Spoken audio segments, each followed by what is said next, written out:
walitti dhaara.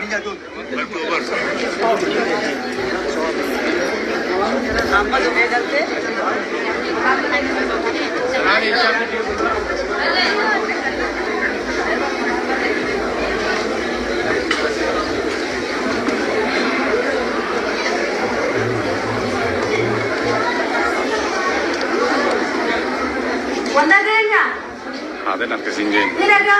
Aden harkisin jeen.